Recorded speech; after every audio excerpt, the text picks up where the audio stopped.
Baik, selamat malam Bapak Ibu. Senang sekali kami dari GKT3 malam hari ini boleh kembali menyapa dan menyambut Bapak Ibu yang sudah bergabung bersama dengan kami di dalam Zoom Talk kita malam hari ini. Nah, malam hari ini kita memang spesial ya, kita akan membahas tentang seputar COVID. Ya, kita tahu bahwa kondisi sekarang menurut berita dan media di mana-mana COVID semakin banyak gitu ya yang terpapar COVID, karena itu mungkin ini tepat bagi kita untuk kita boleh mengadakan Zoom Talk ini supaya kita tahu ya lebih jauh apa itu COVID ya, bagaimana penanganannya dan apa yang harus kita lakukan, karena seringkali ketika kita kena kita bingung ya apa yang harus kita kerjakan. Nah, malam hari ini Bapak Ibu sudah bergabung bersama dengan kita. Ini ada Dr. Monica. Selamat malam Bu Dokter. Selamat malam, Pak. Terima kasih atas kesempatannya hari ini. Ya, terima kasih Bu Monica, Dokter Monica yang sudah meluangkan waktunya. Ini Dokter Monica sangat sibuk sekali ya dengan pekerjaannya ya di rumah sakit, bahkan juga mengajar di sebagai dosen, dan malam hari ini beliau boleh meluangkan waktu ya buat kita. Ini satu kesempatan yang baik buat kita ya untuk kita boleh belajar bersama-sama. Oke, baik, saya akan sedikit ya memberikan profil dari narasumber kita ya. Saya tidak akan jelaskan semua karena kalau saya lihat riwayat pendidikannya ini panjang sekali ya, saya tidak bisa sebutkan semuanya. Tapi paling enggak saya beberapa hal yang akan saya sampaikan. Dr. Monica ini nama lengkapnya adalah Dr. Teresia Monica Raharjo ya. Beliau sudah menikah ya, sudah bersuami, suami juga dokter. Ini Dr. Aloysius Suryawan, betul ya Dr. Monica ya, ini ya. Menangani bagian kandungan ya. Ya, suami saya dokter spesialis kandungan ya, dan anaknya juga saya dengar ini juga seorang dokter juga, jadi ya masih dokter umum Pak. Oke, memang buah itu jatuh tidak jauh dari pohonnya gitu ya. Ya, betul. Secara pendidikan ya saya tidak akan jelaskan, tetapi saya akan beritahukan sedikit ya achievement yang sudah dicapai oleh Dr. Monica ini. Jadi tahun 2006 Dr. Monica mendapatkan best graduate dari Medical Doctor Academic ya tahun 2006, dan kemudian juga beliau juga menuliskan ya sebuah buku yang berjudul Penata Laksana Terapi Plasma Konvalen bagi Pasien COVID-19 di Indonesia. Itu bukunya terbit tahun 2020 ya, April kemarin berarti ya, Bu Dokter ya? Ya, April itu edisi pertama. Kemudian yang untuk publikasi yang udah edisi cetak itu September, itu ada revisi sedikit. Oke. Jadi ya, memang ada yang edisi cetaknya September ya, September. Oke, mungkin bagi kita yang tertarik, kita juga bisa membeli buku itu ya, supaya kita dapat pemahaman yang juga lebih ya berkaitan. Ya, ada linknya di Tokopedia, dan memang kita semua sepakat ya, mulai dari editor, kemudian kontributor sama penerbitnya, bahwa semua hasil keuntungannya disumbangkan ke penderita COVID yang membutuhkan plasma. Jadi kembali lagi ke pasien. Wah, luar biasa ya apa yang dikerjakan oleh Dr. Monica ini. Oke, ini terakhir ya, ini ternyata Dr. Monica itu mendapatkan penghargaan MURI ya sebagai pelopor tata laksana terapi plasma konvalen di Indonesia ini berarti ya, pertama betul. Ya dokter ya. Ya, memang sebenarnya kalau mau dilihat-lihat buku itu juga pertama bukan hanya di Indonesia, tapi juga mungkin di Asia ataupun di seluruh dunia. Karena pada tanggal 3 Februari ini saya akan diminta untuk mengisi sebagai narasumber di pertemuan Asia Pasifik mengenai penata laksanaan terapi plasma konvalesen atau TPK ini. Oke, wah luar biasa ya, kita punya perwakilan dari Indonesia ini dan bisa berbicara di dunia internasional. Oke, baik Bapak Ibu, ya ini sekilas tentang Dr. Monica.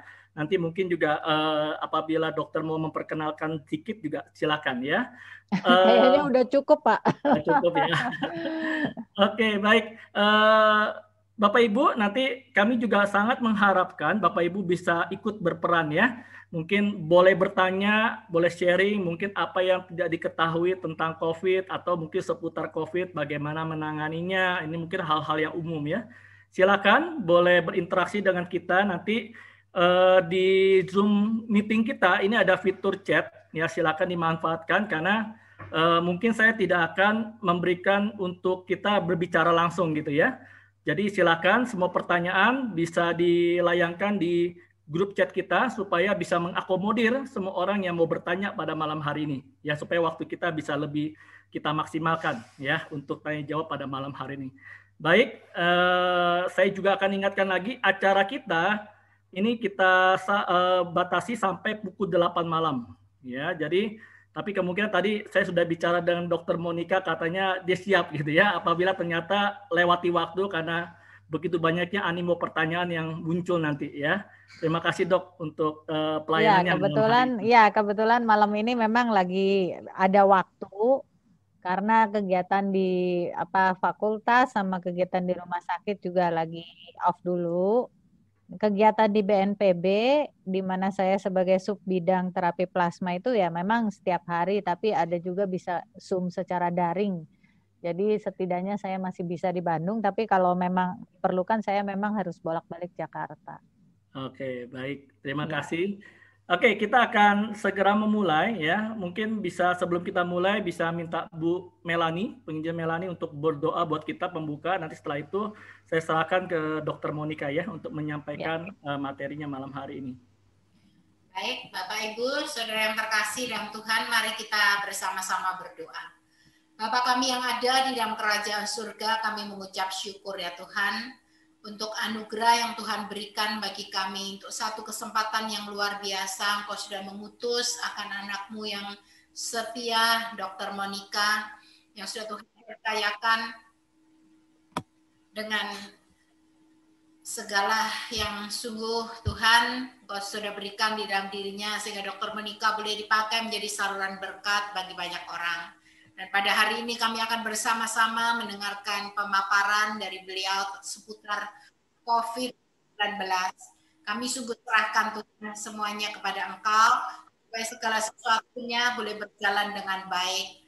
Engkau tolong ya Tuhan peralatan yang digunakan, demikian juga setiap kami akan mendengarkan, supaya sungguh-sungguh semuanya menjadi berkat.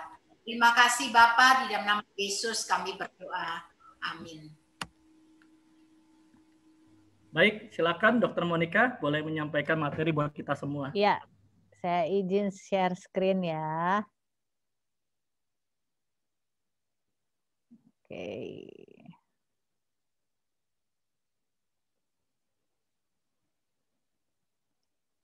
Ya, selamat malam semuanya Bapak Ibu yang sudah meluangkan waktu. Terima kasih sudah meluangkan waktu untuk hadir di perbincangan diskusi saya seputar COVID-19. Jadi di sini saya akan membahasnya dengan bahasa yang sederhana ya. Saya usahakan sederhana sehingga mudah dimengerti dan dalam kondisi yang santai. Jadi nggak terlalu serius seperti saya bicara-bicara di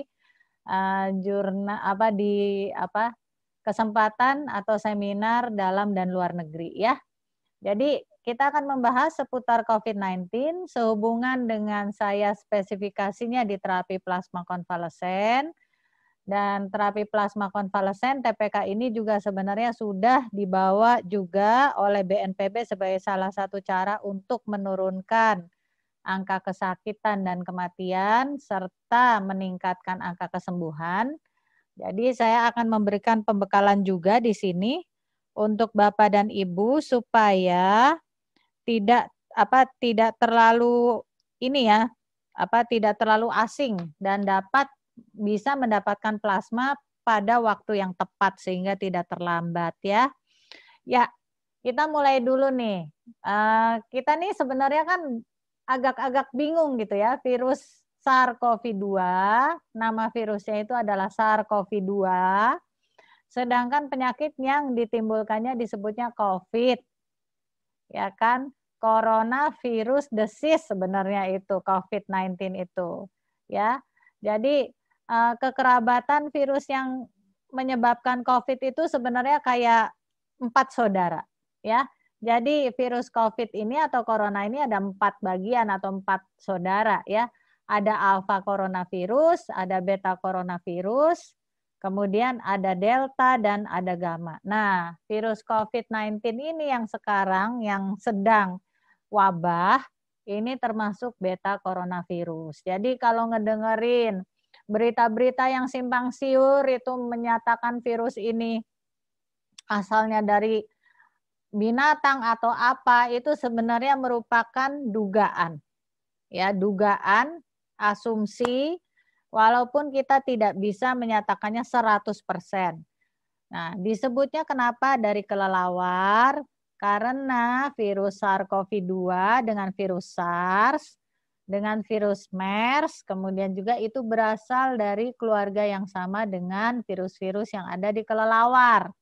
Makanya diduga berasal dari kelelawar. Tapi kalau misalnya kita tanya ke peneliti-peneliti apakah betul tuh 100% pasti dari kelelawar?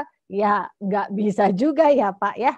Nggak bisa kita ya, ini pasti dari kelelawar, jadi kita harus hati-hati ya, memang harus hati-hati, tapi bukan berarti 100% memang diyakini bisa dari sana, cuma diduga karena kemiripan dari virus ini dengan virus-virus corona yang ada di kelelawar, maka diduga berasal dari kelelawar ya. Jadi itu yang hal penting ya, jadi kita harus hati-hati, waspada boleh, panik jangan ya.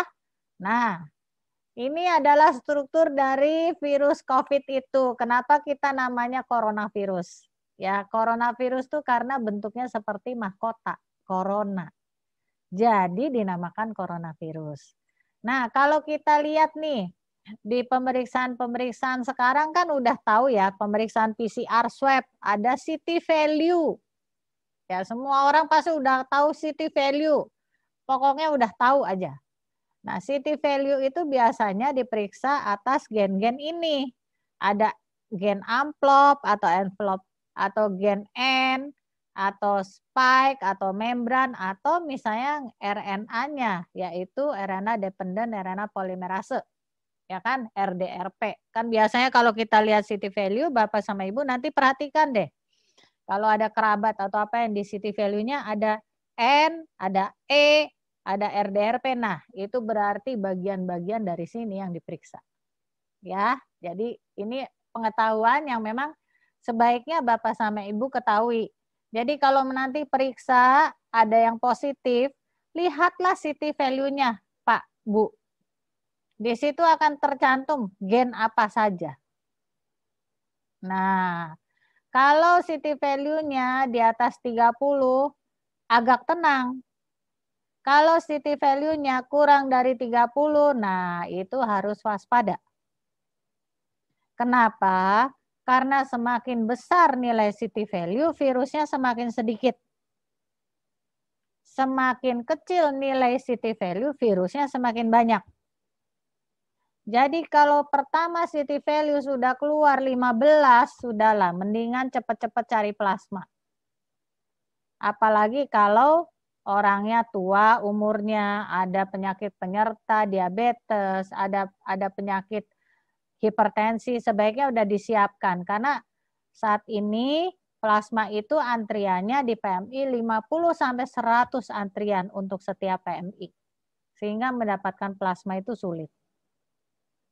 Ya lagi berusaha kita di BNPB sama PMI lagi berusaha menggerakkan donor plasma. Ya.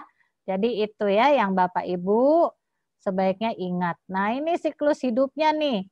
Kalau misalnya ada yang menanyakan, dok kalau misalnya virus COVID ini DNA virus atau RNA virus? Ini RNA virus.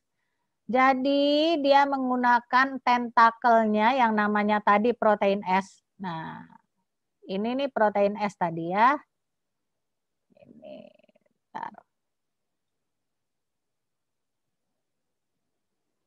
Oke. Nah, ini protein S. Nah, di sini protein S itu adalah yang berfungsi untuk mengkaitkan virus ke dalam sel supaya plung bisa masuk ke sel-sel pernafasan kita. Jadi yang namanya tentakel-tentakel yang orang ngomong itu ini. Nah, dengan adanya tentakel ini dia akan nempel di sel pernafasan. Nah, dengan melalui reseptor ACE2 yang selalu ada di sel-sel pernafasan kita. Jadi plung setelah nempel masuklah ke sini, dia menggunakan peralatan di dalam sel inang itu untuk memperbanyak diri. Kemudian dia kayak fotokopi gitu banyak. Kemudian setelah mencapai jumlah yang banyak dia keluar daripada sel. Dan kemudian dia mencari sel lagi. Cuma masalahnya adalah dia fotokopinya jadi banyak, puluhan dan ratusan. Jadi keluar daripada sel itu dia bisa menginfeksi sel lain dalam jumlah besar. Satu virus, fotokopi, keluar. Jumlahnya banyak. Nah, itu yang kadang-kadang dimanifestasikan kalau virus udah banyak tuh demam. Jadi kalau misalnya orang ada gejala nih, demam terus menerus, beberapa hari itu kita harus sudah hati-hati, ya. Kemudian di sini struktur daripada virus, ini SARS, ini MERS, ini SARS-CoV-2. Ini nih yang banyak diributin orang-orang, ini virus buatan apa enggak? Sebenarnya kita juga nggak bisa meributkan itu virus buatan apa enggak. Hilangkan itu pikiran mengenai virus ini dibuat apa enggak. Karena apa? Karena kita menghadapi kenyataan di depan kita bahwa kita harus mengatasi akibat dari virus ini. Benar nggak Pak? Kalau kita pusing mikirin ini virus dibuat apa enggak? Ini virus asalnya dari mana? Jadi kita nggak fokus ke hal yang harus kita atasi di depan. Kita hanya fokus ke belakang aja. Padahal virus ini bisa menular, bisa menyebabkan orang dengan gejala ringan, sedang, atau berat. Jadi kita mendingan fokus ke depan gitu. Ya kalau ada berita-berita itu saya makanya kadang-kadang selektif lah dalam memilih berita ya Pak ya. Berita virus ini dibikin, berita ini virus dibikin oleh Cina, berita ini virus dibikin oleh Amerika, udah nggak usah dilihat berita kayak gitu. Mendingan kita fokus bahwa kita berusaha menggalang donor, kita juga berusaha meningkatkan imun kita juga berusaha tertib nanti dalam vaksinasi. Betul nggak Pak? Ya, itu. Oke, di sini kekebalan di dalam virus COVID. Nah, ini kekebalan kita tuh ada dua macam. Kekebalan humoral ya, kekebalan kita itu yang kita sering dengar rapid test antibody, rapid test antigen. Udah bingung aja tuh, bedanya apa? Nanti saya jelaskan. Ini adalah yang muncul kalau rapid test antibody atau pemeriksaan antibody di misalnya bisa di Prodia, bisa di di Pramita itu kan ada jenis antibodinya bisa dilihat. IgM-nya apa, IgG-nya apa. Jadi kalau kita kena virus COVID, pertama yang timbul tuh imunoglobulin M. Ini tuh tentara gerak cepat. Tapi jumlahnya sedikit dan cepat hilang. Ini timbul pada saat hari pertama kita kena COVID, paling tinggi pada hari ke-7 sampai 14, kemudian turun dan hanya bertahan sebulan. Kemudian disusul dengan imunoglobulin G. Ini tentara yang lebih lambat tapi jumlahnya besar. Ini yang berfungsi untuk menyembuhkan. Jadi imunoglobulin G ini akan timbul kurang lebih sekitar 7 hari setelah kita terpapar penyakit. Ya kan? Nah, imunoglobulin G ini akan mencapai maksimal pada hari ke-21 sampai 28 dan akan bertahan 3 sampai 4 bulan. Setelah 4 bulan, dia akan mulai turun secara bertahap. Imunoglobulin G ini juga yang ditimbulkan kalau kita divaksin. Nah, itu ya. Jadi, nah, kalau vaksinasi itu ada macam-macam. Kalau terapi plasma konvalesen atau TPK itu Nah, kalau vaksinasi yang aktif itu divaksinasi buatan yang aktif. Bedanya apa? Kalau terapi plasma konvalesen di sini dia mengambil plasma yang mengandung antibodi dari pasien. Sehingga pasien tersebut mendapat, ini tidak akan saya bahas secara detail. Referensinya ada serial kasus, ada randomized clinical trial, ada meta-analisis, semuanya banyak ya. Ini serial kasus, ini serial kasus juga, ini juga review. Nah, ini juga reviewnya sebelumnya sudah pernah digunakan di SARS, ini juga pernah digunakan di Ebola. Nah, ini juga adalah RCT yang menyatakan bahwa kalau pasien diberikan plasma, dia akan menjadi lebih cepat konversi dari hasil positif ke negatif. Nah, Bapak Ibu, hal yang harus kita perhatikan di sini adalah antibodi di dalam plasma itu berfungsi untuk menghilangkan virusnya, bukan memperbaiki kerusakan organ yang sudah terjadi. Jadi, terapi plasma konvalesen atau TPK ini memiliki efektivitas yang maksimal atau terbaik kalau diberikan lebih dini. Misalnya pasien masih gejalanya sedang, belum di ventilator, belum parah, sudah diberikan. Jadi virusnya bisa dibasmi, organ tubuhnya masih bagus. Kalau berat juga masih bisa. Kalau sudah kritis, sudah di ventilator berhari-hari dengan usia tua, udah kadang-kadang fungsi ginjalnya sudah kurang, ya kan, ada penyakit penyerta kencing manis, hipertensi. Banyak orang yang nanya, "Dok, ini udah kritis, apakah ini plasma?"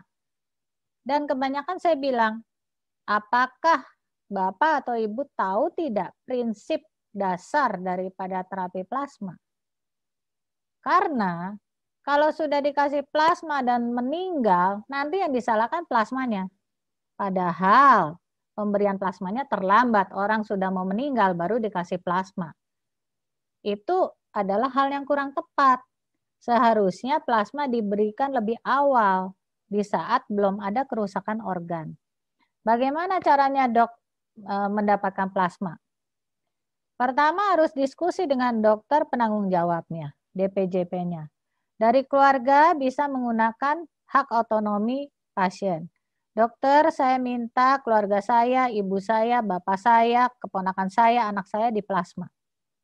Dan dokternya juga harus menerima dan berdiskusi dengan pasien. Setelah itu dokter yang merawat membuat surat permohonan plasma ke PMI. Nah, surat permohonan plasma itulah yang menjadi bekal bagi keluarga pasien untuk mendapatkan plasma. Itu ya urutannya ya, Bapak Ibu ya, tolong diperhatikan. Jangan sampai ada kejadian nomor HP saya, nomor WA saya disebar nggak tahu sama siapa, terus semua orang nanya ke saya, "Dokter Monik bisa tolong bantuin cari plasma nggak?" Wah, itu kayaknya kurang pantas karena apa? Yang pertama, saya bukan penyalur plasma. Yang kedua, saya bukan jualan plasma.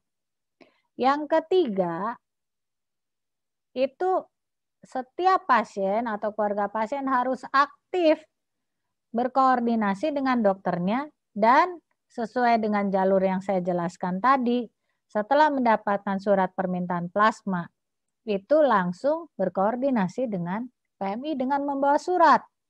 Nanti dari BNPB dan PMI itu sudah ada gerakan ya, jadi saya barusan rakor itu kemarin, itu pada tanggal 11 itu dengan seluruh rumah sakit rujukan COVID dan rumah sakit yang memang ada satgasnya juga di Indonesia, bahwa memang nanti ada front desk di tiap rumah sakit.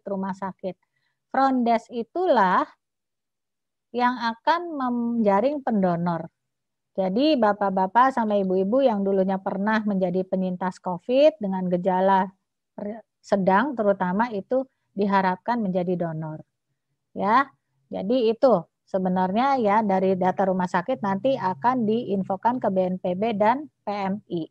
Itu programnya sementara dibuat dan sekarang udah jadi juga sih. Untuk penyaringan awal sudah ada dan untuk nanti program yang lebih baik sedang dikembangkan. Jadi terus berkembang ya.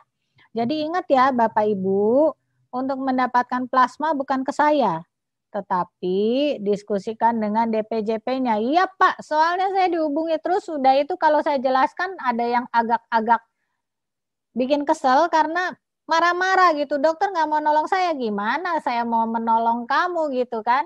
Karena kamu datangnya juga ke orang yang tidak tepat gitu. Saya memang pelopor terapi plasma konvalesen. Tetapi untuk mendapatkan plasma itu adalah kompetensi daripada PMI. Jadi biasanya saya kasih flyer. Kita ini dididik oleh virus itu untuk peduli loh. Virus COVID ini sebenarnya mendidik kita itu yang pertama, untuk mengasihi sesama. Mengasihi itu dengan cara apa? Dengan cara memberi, bukan meminta. Kita memberikan plasma kita untuk sesama kita. Yang kedua, kita belajar untuk saling mengenal, saling berkoordinasi satu sama lain, karena kita makhluk sosial. Kita wajib menyebarkan kabar gembira sesuai dengan apa yang diajarkan Yesus kepada kita. Ya kan? Yang ketiga, kita wajib menjadi bukan wajib ya, kita diajarkan untuk menolong semua orang tanpa memandang apapun. Seperti orang Samaria yang ditolong oleh. Nah, itulah, itu sebenarnya yang saya lihat berdasarkan pengalaman iman saya, itu yang terjadi dalam keadaan sepanjang ini. Ini tidak akan bisa diatasi kalau kita sendiri-sendiri. Ini hanya bisa diatasi kalau kita saling mengasihi, saling bersatu dalam satu kesatuan bangsa Indonesia. Ya, itu pelajarannya. Nah, ini bukti yang terakhir dari RCT ini adalah bahwa terapi plasma konvalesen itu dapat mencegah perburukan dari gejala sedang ke berat, bisa mencegah perburukan dari gejala berat ke kritis. Jadi ini harap diberikan secara dini. Manfaat dan efek dari terapi plasma ini adalah kekebalan instan. Jadi kita tuh kayak dapat antibodi langsung dari orang yang sudah sembuh. Relatif lebih mudah dan cepat seperti transfusi darah. Hanya yang ditransfusikan plasma. Biaya lebih terjangkau. Efek samping ya reaksi alergi. Bahaya nggak dok? 1:5.000. Karena kalau kita tidur aja kan kita besok paginya bisa jatuh ya Pak ya. Segala sesuatu kan pasti ada resikonya. Nggak mungkin kalau misalnya saya berbohong nggak ada resikonya Pak, Bu. Ada resikonya reaksi alergi. Sama seperti yang terjadi pada transfusi darah. Jadi kalau kita ditransfusi darah, reaksinya alerginya sama dengan ditransfusi plasma. Ya. Nah, di sini kadar imunitasnya.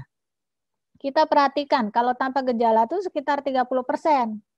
Kalau gejala ringan atau sedang 55%. Gejala berat itu 10% dari populasi, gejala kritis itu 5% dari populasi. Jadi yang di sini sekitar 85% itu menolong yang di sini. Nah, itu prinsipnya. Nah, ini kriteria donor tuh apa? Pernah PCR positif, 14 hari bebas gejala, 2 kali PCR negatif, atau 14 hari bebas gejala. Kalau yang mau donor ya kan. Kemudian donor sebaiknya laki-laki. Kenapa? Karena kalau donor wanita sebaiknya belum pernah hamil. Atau kalau sudah pernah hamil ya dia ada faktor HLA. Jadi HLA-nya harus dicek dulu, harus negatif. Dan wanita dan pria yang belum pernah menerima transfusi darah sebelumnya. Ya ini kalau syarat kelima itu biasanya di PMI ya. Nah, ini yang penting, kriteria resipien atau penerima. Jadi mulai dari gejala sedang, berat, kritis. Kritis ini sebenarnya seperti yang udah saya jelaskan, dia tuh udah ada kerusakan organ. Jadi kemungkinannya 50-50% lah dapat dikatakan demikian. Kalau misalnya sedang dan berat, itu kemungkinan sembuhnya itu masih di atas 90%. Nah, patokannya apa? Bapak sama Ibu kan susah nih ngingetin kayak gini nih istilah kedokteran nih saya bisa pusing nih. Udah stres sekarang PSBB ini tambah lagi. Padahal PSBB dimaksudkan untuk menurunkan penularan ya. Memang sih bikin stres tapi kan untuk kebaikan ya kan. Nah, yang menjadi syarat di sini adalah batuk, demam, sesak, sesak napas dengan napas lebih dari 20 kali per menit itu udah masuk ke sedang. Saturasi 93% ke bawah itu udah masuk ke sedang. Ini udah bisa dapat plasma. Ya. Kalau berat gimana? Napasnya itu lebih dari 30 kali per menit dan sesak napas. Saturasi kurang atau sama dengan 91. Misalnya 80, 88, 90. Itu udah berat. Jadi ini yang harus diingat-ingat. Kalau misalnya orang tua lebih harus waspada lagi karena apa? Orang tua itu seperti ibu saya. Kalau sakit selalu ngomongnya nggak apa-apa. Betul nggak Pak? Nggak apa-apa gitu aja ya kan Pak. Mau dibawa ke rumah sakit marah, ya kan? Atau nggak mau menolak. Padahal dia sudah kena. Dan biasanya kalau orang tua nggak apa-apa, pas udah sesek itu berarti cadangannya udah habis. Dibawa ke rumah sakit nggak sampai 2 hari meninggal. Nah, itu yang harus diperhatikan oleh bapak sama ibu. Jadi jangan sampai lalai kalau orang tua kita itu kan biasanya suka gitu, nggak mau nyusahin orang tua kita itu. Bilangnya selalu nggak apa-apa. Ya kan Pak? Bilangnya selalu nggak apa-apa. Ibu saya juga, Mami sakit. Enggak, padahal diare gitu kan. Mencret-mencret, tapi bilangnya selalu enggak. Nah, kayak misalnya ibu saya kemarin dia itu salah makan pedas sedikit, terus dia diare, udah lemes. Tapi ngomongnya tetap enggak. Sedangkan kita bisa lihat, untungnya saya dokter, jadi bisa lihat. Kok kayaknya ini enggak sih. Jadi langsung harus diinfus dan kemudian dibawa ke klinik. Karena kita punya klinik, diinfus, kemudian dimonitoring, sehari 2 hari sembuh. Tapi selalu seperti itu. Nah, sekarang udah nih yang khusus mengenai terapi plasma. Kita nanya sekarang, bisa nggak sih kita hidup normal setelah COVID? Ya bisa lah. Kenapa nggak bisa? Dengan memperhatikan protokol kesehatan tentunya. Pertama apa? Physical distancing. Kadang-kadang sulit physical distancing ya Pak ya. Sulit. Orang masuk apa pasar atau apa aja udah tiba-tiba cendol mendadak gitu physical distancing. Nah, kalau physical distancing ini tidak 100% bisa dilakukan, yang tetap harus kita lakukan adalah masker. Ya kan? Di sini nggak ada, tapi masker, ya kan? Jadi proteksi diri dan proteksi orang lain. Jadi yang kedua itu adalah proteksi diri dan proteksi orang lain. Pertama physical distancing. Kedua itu adalah higiene, yaitu yang pertama masker. Kemudian disertai dengan cuci tangan, ya kan? Bagaimana sih Dok supaya kita tidak lupa? Masker saya tidak pernah lupa. Kalau keluar pasti saya masker. Dan selalu bawa cadangan masker 1 aja minimal. Ya kayak Pak Doni itu selalu kemana-mana bawa cadangan masker. Dia 1 atau 2 atau 3 malah. Saya selalu bawa 3 aja. Di mobil saya siapin.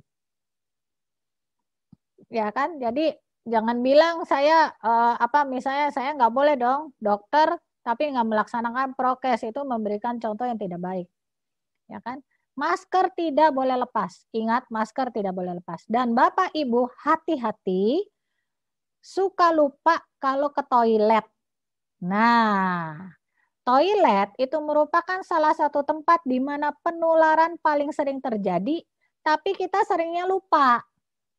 Betul nggak Pak? Kita ke toilet sukanya nggak pakai masker, habis makan nih di restoran. Ingat, sebelum ke restoran pas mau makan, buka. Pas setelah makan tutup, tapi pada saat kita ke toilet, kita lupa. Ke toilet tanpa masker, ketularannya di toilet. Jadi ingat, kalau ke toilet, jangan sampai lupa pakai masker. Itu pengalaman tuh banyak sekali. Ke toilet atau ke pembayaran, ya kan? Tapi yang penting tuh ke toilet, ke kamar kecil. Orang suka lupa di sana. Bagaimana supaya nggak lupa cuci tangan? Atau bawalah yang sanitizer yang kecil. Ingat aja kata sebelum dan sesudah. Sebelum berangkat keluar rumah, setelah sampai di rumah. Sebelum makan, setelah makan. Sebelum masuk ke toilet, setelah keluar dari toilet. Nah, itu yang harus kita lakukan, ya. Kemudian apalagi? Ya, kita meningkatkan imun kita. Apa yang bisa meningkatkan imun kita? Vitamin C, multivitamin, istirahat yang cukup lah. Kalau misalnya suka dugem ya jangan dugem dulu lah gitu kan. Kemudian apa? Ya waspada, kalau kena gimana? Ya kalau kena ada gejala segera dirawat di rumah sakit. Tapi kalau tidak bergejala bisa dirawat di rumah. Tapi ingat untuk faktor-faktor komorbid misalnya usia, kencing manis, darah tinggi, penyakit asma, penyakit saluran pembuluh darah misalnya penadiring, lemak di badannya tinggi, gemuk, itu merupakan faktor komorbid yang harus kita perhatikan. Ya. Kemudian kalau sakit bisa kita meminta di terapi plasma. Pencegahannya apa? Vaksin. Sekarang pemerintah sedang menggalakkan vaksin. Kita banyak bertanya nih, apakah vaksin aman? Benar nggak Pak? Kalau saya sebagai tenaga medis patokannya adalah proses di mana vaksin itu dijalankan. Kalau memang dari BPOM sudah mengeluarkan hasil dan menyatakan bahwa efikasi sekian dengan keamanan sekian, ya kita jalankan. Tetapi bukan berarti kalau setelah divaksin kita langsung hura-hura bukalah masker apa tidak bisa kayak gitu. Tetap kita harus memelihara protokol kesehatan sampai semuanya dinyatakan aman. Ya. Jadi demikian presentasi saya. Cukuplah setengah jam ya karena masih bisa ada 1 jam untuk tanya jawab ya Bapak ya. Tanya jawab jadi bisa bertanya apa saja seputar dengan COVID. Saya akan berusaha menjelaskan. Terima kasih, saya kembalikan ke Bapak Moderator. Oke, baik. Terima kasih Dr. Monika untuk pemaparannya. Saya pikir ini sudah cukup jelas ya buat kita semua secara paling tidak gambaran besar ya. Ya, gambaran besar. Bagaimana COVID itu menularkan kepada kita dan paling tidak apa langkah sederhana yang harus kita kerjakan ya untuk menghadapi COVID ini. Nah, memang ya tadi saya ingatkan kembali ya sesuai dengan apa yang sudah disampaikan Dr. Monika. Ini Dr. Monika bukan agen ya, bukan agen plasma. Jadi sekali lagi kalau memang membutuhkan berarti kita hubungi dokter ya, dokter yang merawat. Yang kita. Merawat, iya. Jadi jangan ada yang salah ya menghubungi. Oke, baik Bapak Ibu, ini kesempatan buat kita Q&A. Jadi Bapak Ibu yang ingin bertanya atau mencari tahu ya mungkin ada keluarganya yang mungkin saat ini juga terpapar, ya silakan. Ini kesempatan bagi kita untuk kita boleh belajar bersama-sama. Silakan manfaatkan fitur chat ya. Nanti saya akan bacakan, tetapi mungkin tidak semua bisa saya akomodir ya.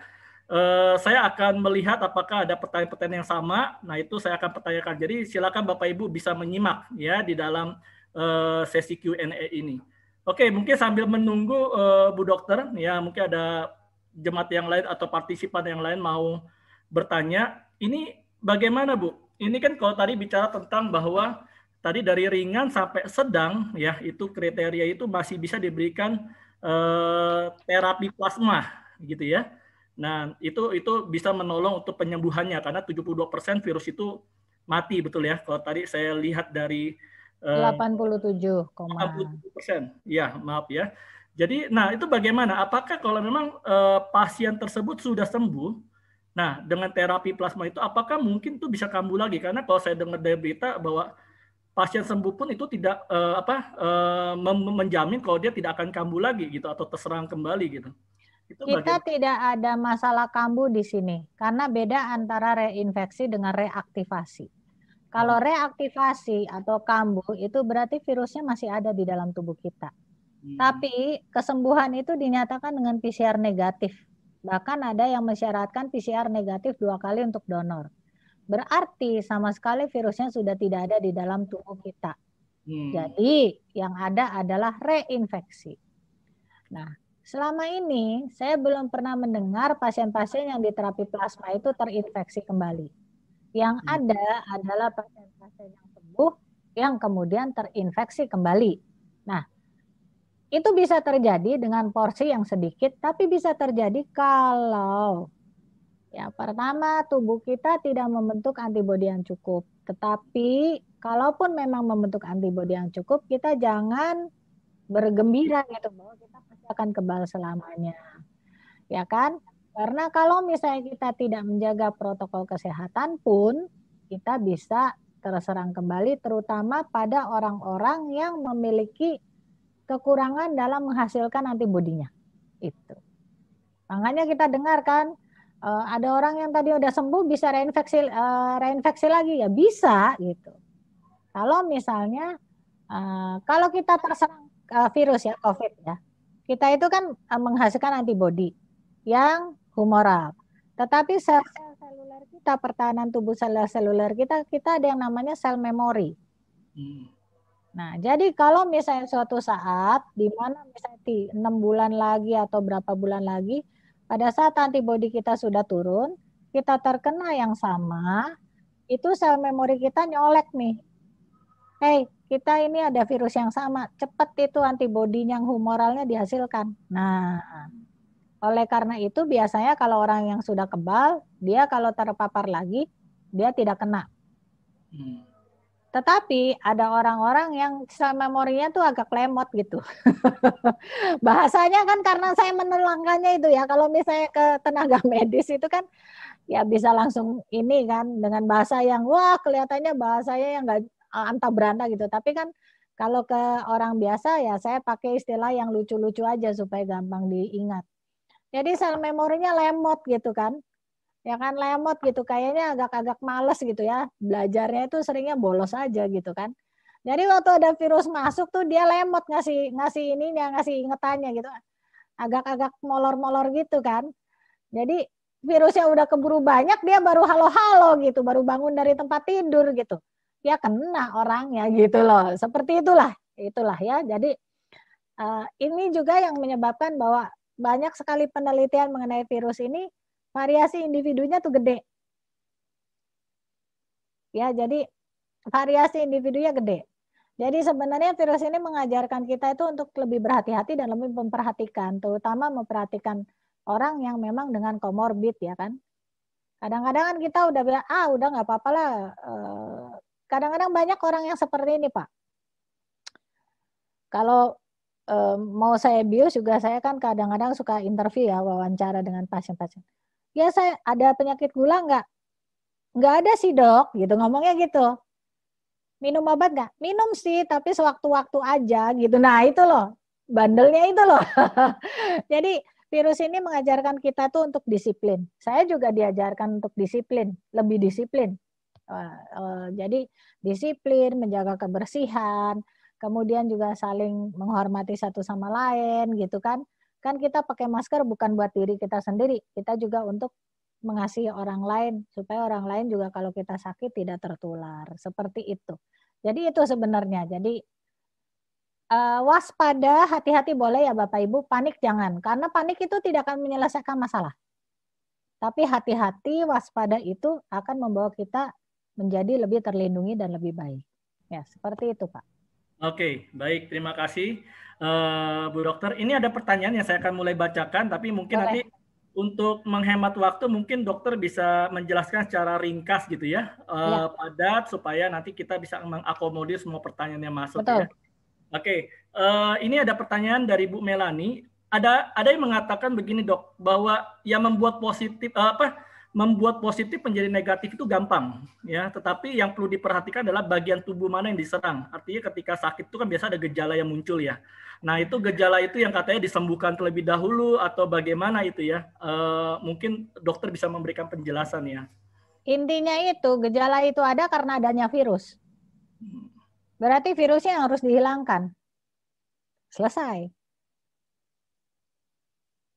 Jadi tidak peduli, gejalanya memang virus itu menyerang terutama pernafasan. Tetapi ada juga pada individu-individu lain kayak diare, ya kan sakit pinggang, nyeri sendi segala macam. Tapi semuanya disebabkan oleh virus. Jadi intinya penyebabnya yang harus dihilangkan, bukan gejalanya yang diatasi. Penyebabnya virus ya virusnya yang dihilangkan. Itu aja. Oke. Ya, soalnya kan kalau kita lihat penanganan di rumah sakit itu banyak sekali ya, maksudnya kasih obat ini, obat itu karena gejala yang muncul seperti itu kan, misal batuk, terus Jadi sesak napas. harus ada yang terapi kausalitas, terapi paliatif. Jadi terapi kausalitas terhadap virusnya. Tetapi kalau kita virusnya, kita juga harus memberikan kenyamanan buat pasiennya. Selama pasien itu dibasmi virusnya, masa dia harus sakit perut, ya kan? Pembasmian virus kan perlu waktu, Pak. Betul. Ya kan? Oke. Nah, tapi selama waktu misalnya 3 atau 4 hari atau seminggu itu, masa gejala lainnya misalnya nyeri sendi, kemudian mencret-mencretnya nggak dikasih obat, ya kasihan juga pasiennya, gitu kan? Jadi memang terapi terhadap penyebabnya dilakukan, juga terhadap gejala yang ditimbulkannya juga dilakukan. Jadi kalau diare ya dikasih obat untuk diare, kemudian sakit kepala dikasih obat untuk sakit kepala. Kalau ada infeksi bakteri yang ikut-ikutan dikasih antibiotik. Seperti itu. Oke, baik. Terima kasih, Dok. Ini ada pertanyaan dari, saya nggak tahu Bapak atau Ibu ya, ini MS Panggalo. Ini kalau makan, ini katanya harus buka masker. Ini kan kita buka masker ya, memang bukan harus ya, memang buka masker. Nah, apakah boleh itu kita lipat masuk kantong ya, atau bagaimana ini? Mungkin teknis ya, cara memegang masker itu sebaiknya gitu. Oke.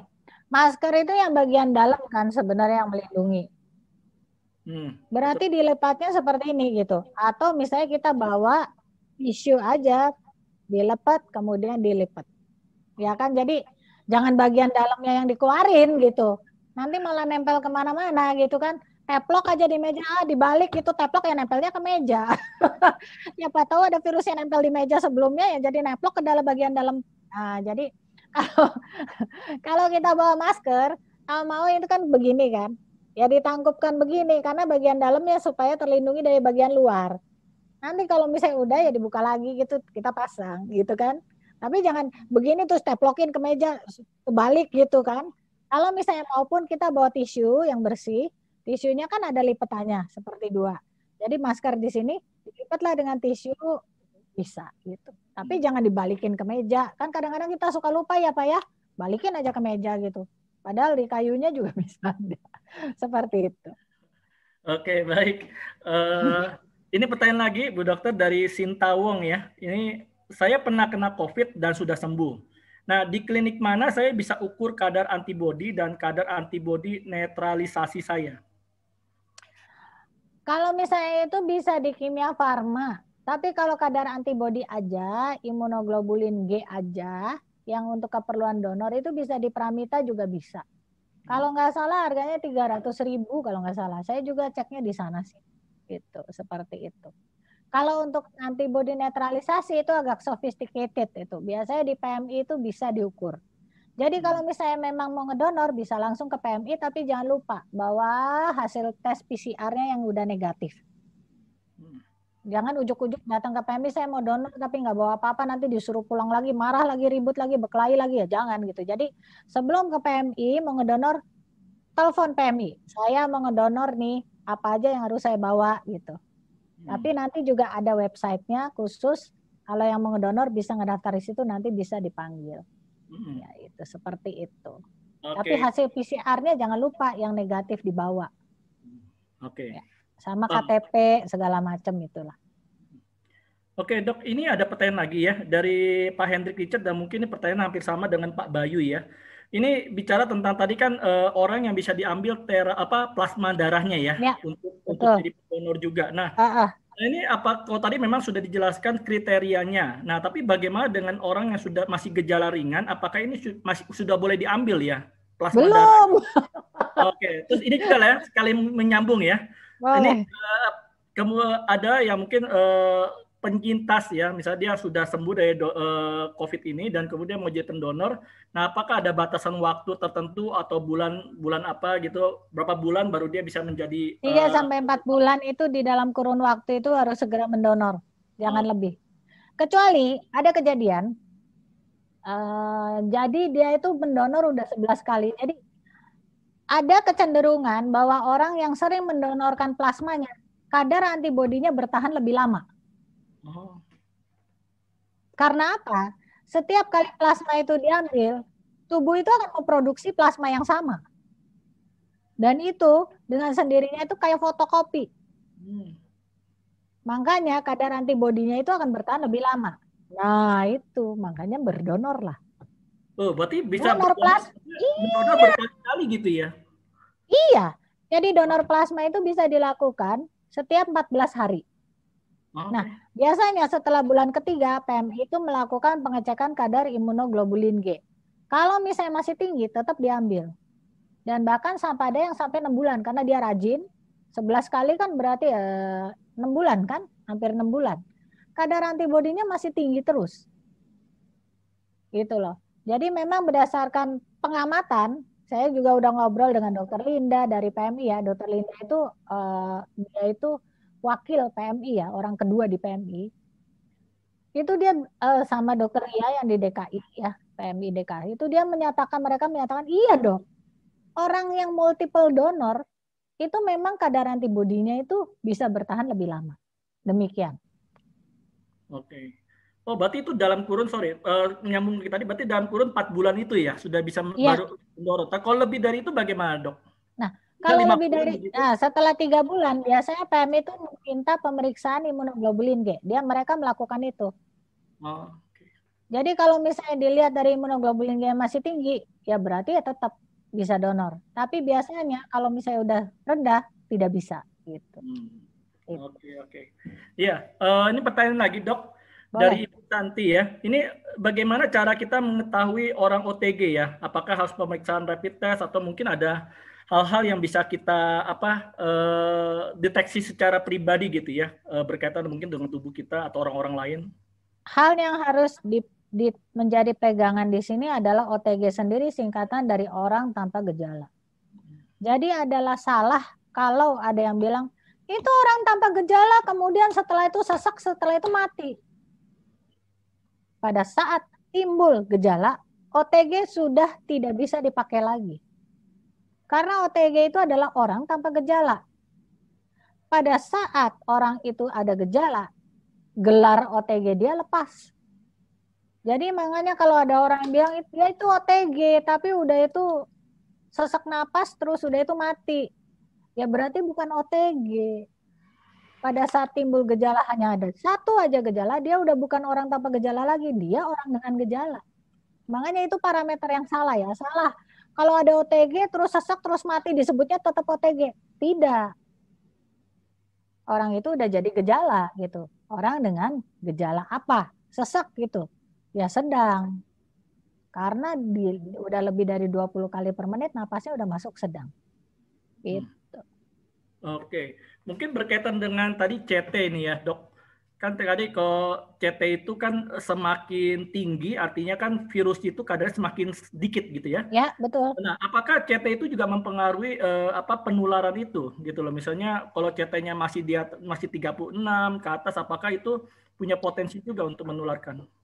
Nah, masih bisa, cuma lebih rendah atau jauh lebih rendah.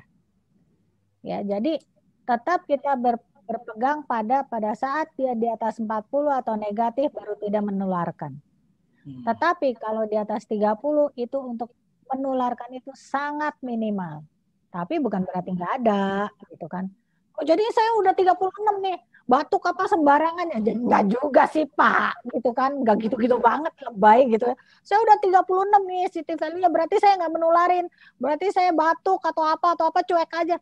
Ya enggak gitu juga lah. Kadang-kadang kan masyarakat di kita itu gitu kan. Ini juga nih, yang kita khawatirkan adalah sudah divaksin, ngerasa udah kebal, langsung copot, langsung apa. Ya udah deh. Kalau udah kayak gitu, nggak tahu deh kemana gitu kan. Apalagi vaksin tuh harus 2 kali loh. Vaksin 2 kali. Tahu-tahu yang divaksin sekali udah lempar masker lah, atau gua bebas gitu, wah gini. Tahu-tahu teh kena aja. Ya tetap udah divaksin tetap pakai masker karena vaksin juga harus 2 kali. Gitu kan, seperti itu. Oke, mungkin tadi ini sudah dijawab tapi nggak apa-apa mungkin diperjelas lagi ya Dok ya. Boleh. Ada yang bertanya kalau orang sudah pernah sakit COVID, apakah memang tidak boleh terima vaksin? Apakah karena percuma atau bagaimana gitu? Tapi mungkin sudah dijawab gitu ya. Nah, ini memang harus dijawab Pak. Karena ini itu adalah pandangannya bisa berkembang salah di masyarakat. Kenapa di kriteria vaksin yang sekarang yang sudah sudah sakit COVID tidak dimasukkan? Karena berdasarkan penelitian yang dilakukan itu tidak memasukkan orang yang sudah kena sakit COVID di vaksin. Jadi datanya belum ada. Kenapa hanya 18 sampai 59 tahun? Ya kan? Ya karena penelitian fase 3-nya dilakukan pada 18 sampai 59 tahun. Kalau dipaksakan diberi di luar itu berarti menyalahi kaidah penelitian, menyalahi keselamatan pasien. Jadi bukan berarti yang di luar 18 sampai 59 tahun dianaktirikan, bukan. Karena penelitian dasarnya itu yang fase 3 klinik vaksin itu pada orang berusia 18 sampai 59 tahun. Jadi di luar itu masih perlu penelitian gitu loh. Justru ini untuk melindungi. Jangan sampai kalau yang dikasih vaksin di luar itu ada reaksi atau apa. Jadi semuanya sesuai dengan standar operasional prosedur. Kalau setelah ada keluar datanya misalnya dari vaksin-vaksin itu ada keluar data bahwa ini bisa untuk semua umur, ini bisa untuk yang asma, ini akan dikasih gitu. Jadi jangan langsung terpengaruh, oh ini gini. Enggak sih, itu memang sesuai, memang jalannya seperti itu, Pak. Itu. Oke, baik. Ini ada pertanyaan. Tadi udah jelas kayak mulai terbuka ya. Iya, soalnya tadinya tuh banyak sekali prasangka yang enggak gitu, gara-gara berita yang enggak jelas kan. Iya. Oke, ini wah saya lihat animo ini banyak sekali ya. Kita coba mengakomodir semua. Nah, Dok, ini ada pertanyaan juga. Nah, kenapa apa bedanya ini? Mungkin orang seringkali bingung nih, karena kan kalau kita tes PCR ini kan lama nih hasil keluar, Dok. Nah, sedangkan bedanya rapid antibody sama rapid antigen. Enggak, ya mungkin gejala COVID dengan mungkin tipes, DB itu kan biasa hampir-hampir sama gitu ya, demam, batuk. Nah, itu bagaimana, Dok, kita bisa membedakannya gitu? Sebenarnya gejalanya memang kayak influenza. Tetapi ada beberapa gejala yang bisa kita menjadikan kita tuh waspada. Pertama itu adalah gejalanya demam. Demamnya tuh tinggi terus-menerus. Itu adalah ciri khas dari infeksi viral, infection. Itu demamnya tinggi terus. Kayak misalnya demam berdarah, itu kan demamnya tinggi terus. Kalau tipes, demamnya naik turun. Nah, jadi pertama itu adalah demamnya itu terus-terusan. Ya kan? Kemudian ada rasa ngilu apa nggak enak seluruh badan biasanya. Dan biasanya kadang-kadang ada yang khas hilang pengecapan atau penciuman. Tapi yang paling khas itu adalah rasa berat di dada, bukan sesek. Rasanya berat nih, napasnya kok kayaknya nggak enak. Tapi biasanya nggak dirasa kan. Nanti kalau udah sesak napas, udah mau semaput, barusan ribut. Nah itulah di kita ini kayak gitu. Kenapa harus sampai mepet, the power of kepepet. Tapi kalau untuk ujian, itu nggak apa-apa the power of kepepet gitu kan. Kalau kita kuliah, kita apa, nggak apa-apa the power of kepepet. Ini untuk COVID. Itu the power of kepepet itu bisa langsung masuk kuburan gitu loh. Jangan sampai mepet-mepet, barusan ke rumah sakit, mepet-mepet, barusan itu. Jangan gitu. Karena ini penyakit ini agak sulit ya untuk orang awam diidentifikasikan. Oh ini rata-rata kayaknya seperti ini. Kalau tenaga medis mungkin udah punya kecurigaan. Orang awam kan sulit gitu. Jadi kalau udah positif, isolasi mandiri, di rumah rada nggak enak napas, demam, langsung harus bersiap-siap untuk ke rumah sakit gitu. Satu lagi Pak, kena COVID itu bukan kutukan. Kena COVID itu bukan stigma. Kena COVID itu sama seperti kena penyakit virus yang lain. Bisa sembuh asal segera ditindak lanjuti. Seperti itu. Iya, makanya saya seringkali melihat orang kena COVID, wah langsung kayak dikucilkan, diungsikan gitu. Padahal kena penyakit. Justru kita tuh harus baik-baik sama yang kena COVID. Karena apa? Karena kemungkinan dia penyintas, gejalanya sedang atau seringan sedang, dia antibodinya tinggi, dia bisa menyelamatkan yang lain. Jadi kita harus sayang-sayang itu sama yang kena COVID itu. Betul. Apalagi kalau gejalanya itu nggak terlalu berat. Kemungkinan besar dia jadi donor bisa menyelamatkan kalau kita kena gitu. Harus baik-baik. Jangan malah dikucilkan gitu kan. Itu intinya. Wah, luar biasa. Oke. Ini satu pertanyaan lagi dari Ibu Suyanti Sugio ya. Ini bagaimana dok? Ini kan kalau kita tadi bicara istilah pendonor plasma ya, apakah memang pendonor ini ada efek sampingnya ya untuk kesehatannya? Karena Bu Suyanti ini tidak paham apa bedanya pendonor darah dengan pendonor plasma. Mungkin saya nggak tahu apakah pendonor darah juga ada efek samping. Donor itu ya, donor darah. Darah itu ada dua komponennya, komponen padat dan komponen cair. Komponen cair itu plasma. Komponen padat itu adalah sel darah. Makanya transfusinya bisa transfusi darah, yaitu transfusi whole blood, bisa transfusi plasma, bisa transfusi sel darah merah, bisa transfusi trombosit atau sel pembekuan, itu bisa dilakukan. Jadi sebenarnya itu bedanya cuma ini adalah transfusi komponen darah, yaitu plasma. Nah, efeknya ya justru yang tadi saya udah jelasin. Kalau misalnya dia multiple donor atau donor plasma beberapa kali, justru antibodinya akan bertahan lebih lama. Jadi baik untuk pendonor. Gitu. Oke. Ini pertanyaan lagi ya, mungkin dari Ibu Sinta yang sama tadi ya. Boleh. Saya ada cek IgM dan IgG di klinik Pramita. Hasilnya itu IgG indeks saya 56, artinya kadar antibodi saya tidak cukup untuk bisa didonorkan. Apa betul begitu? IgG-nya 56. Iya, IgG. Serius? Itu 56. tinggi loh. Oh, okay. Siapa yang bilang nggak bisa jadi donor?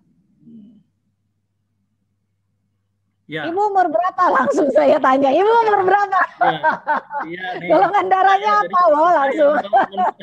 Mendengar jawaban ini boleh sekali berarti dok ya? Ya boleh, tinggal dikonsultasikan aja ke PMI. Tapi siapa yang bilang 56 itu nggak tinggi? Itu tinggi loh. Oke. Jadi tinggal koordinasi aja ke PMI apakah memang memadai untuk donor. Karena donor kan ada persyaratannya. Itu aja, Bu. Oke. IgM-nya berapa, Bu? Oke, mungkin tunggu dijawab nanti ya. Ya, kalau IgM-nya masih ada, berarti Ibu masih harus isolasi. Tapi kalau IgM-nya sudah tidak ada, dan IgG-nya itu tinggi 56 dengan hasil PCR negatif, itu kemungkinan jadi donor itu besar. Oke. Nah ini berkaitan dengan vaksin dok. Misalnya orang sudah disuntik vaksin COVID itu tadi ya, yang sudah digalakkan pemerintah itu, apakah itu bertahan selamanya atau ada masa waktunya itu? Bagaimana dok? Saya tidak bisa menjawab hal itu. Karena apa? Karena memang vaksin ini juga belum diuji cobakan sampai setahun gitu. Jadi nggak bisa saya jawab gitu. Karena gimana ya? Kalau misalnya kita lihat dari orang yang terinfeksi COVID, antibodinya bertahan sekian bulan, ya kan? Nah, diasumsikan juga kalau vaksin itu adalah dikasih virus yang udah dilemahkan. Kan ada antibodi, kemungkinan juga aktivasi antibodinya sekian bulan. Tetapi berapa tepatnya saya tidak bisa menjawab karena ini belum bisa dilihat. Itu aja. Gitu.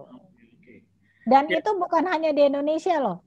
Di seluruh dunia itu tidak akan bisa menjawab exactly how many months it will be steady the antibody kan.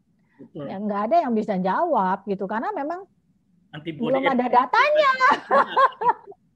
Ya kan?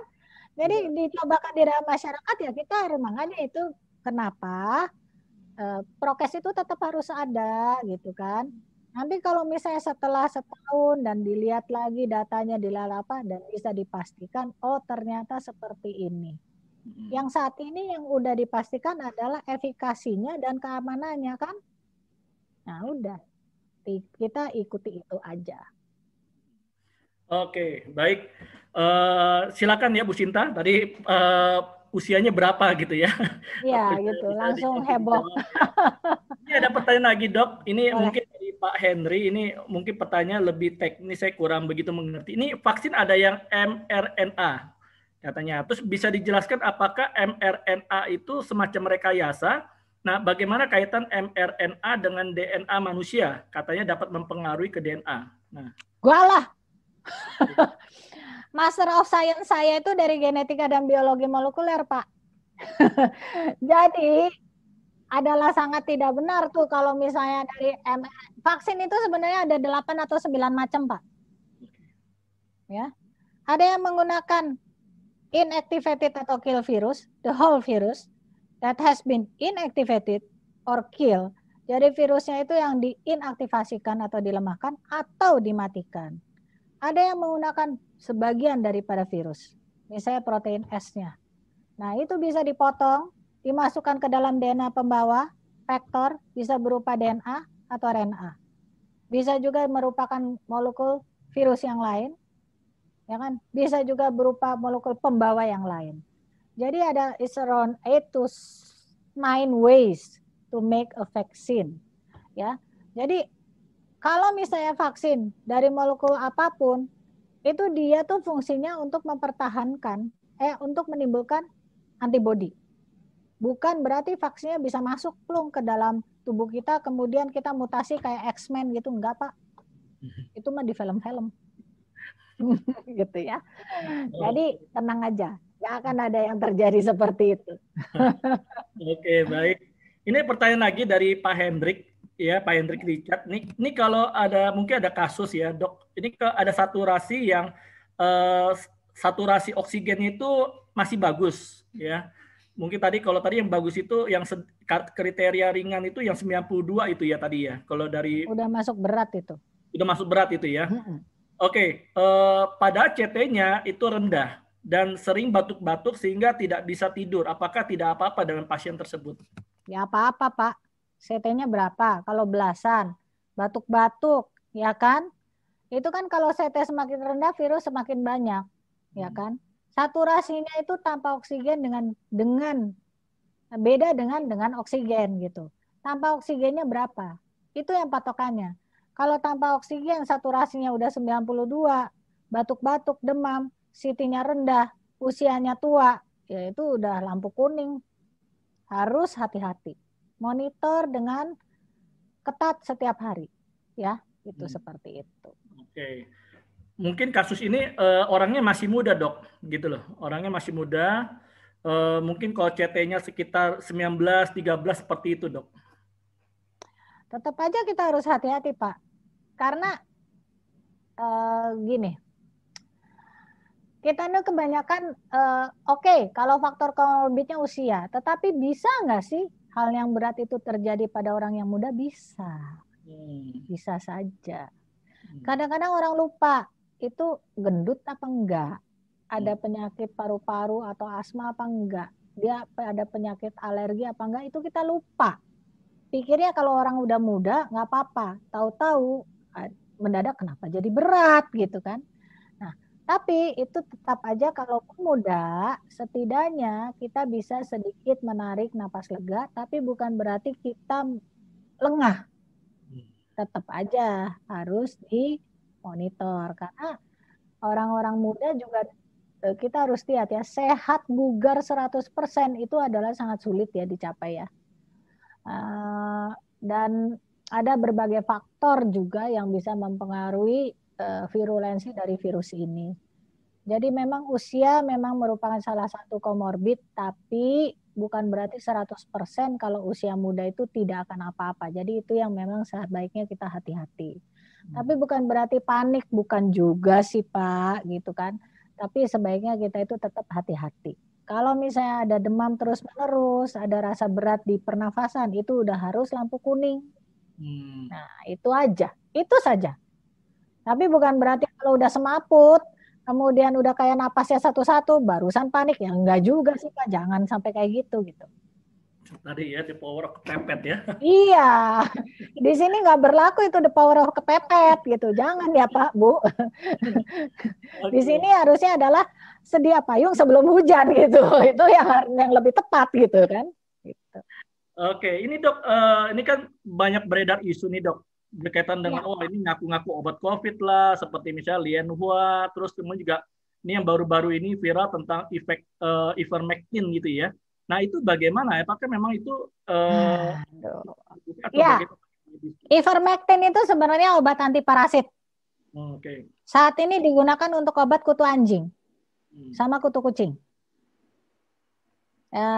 Suami saya punya anjing peliharaan karena suami saya hobi ya untuk dog show ya. Jadi punya anjing pom itu 60. Jadi setiap berapa bulan sekali disuntik ivermectin karena itu obat kutu untuk binatang peliharaan. Nah, bermanfaat atau tidaknya kita kembali lagi ke penelitian. Penelitian mengenai keberhasilan ivermectin itu ada, tapi cuma satu artikel, baru satu artikel. Sedangkan untuk yang lain udah banyak. Untuk terapi plasma bukannya saya pengen ngebagus-bagusin, memang ada banyak, ya kan? Nah, jadi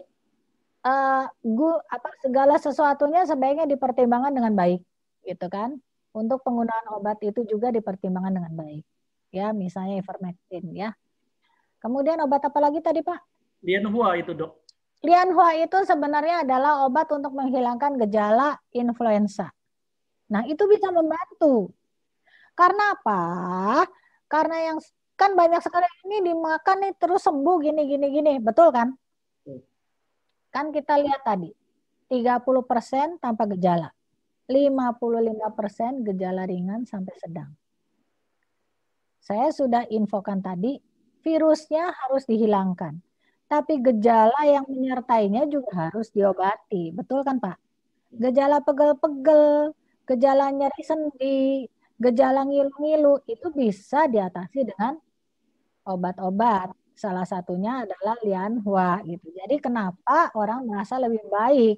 Ya karena memang tempatnya itu di situ. Ya kita menghadapinya proporsional gitu. Jadi untuk gejala-gejala influenza dan gejala-gejala itu ada di COVID-19 memang bisa diringankan oleh obat-obat tersebut. Nah, itu pada orang dengan gejala ringan atau sedang yang masih muda, dikasih Lianhua ya lebih enak. Karena gejala-gejala yang seperti influenzanya ringan, menjadi ringan atau hilang. Tetapi bukan berarti itu menghilangkan virusnya. Virusnya, kalau orang yang dengan kekebalan tubuh yang baik, itu memang bisa hilang. Gitu loh. Jadi logikanya di situ.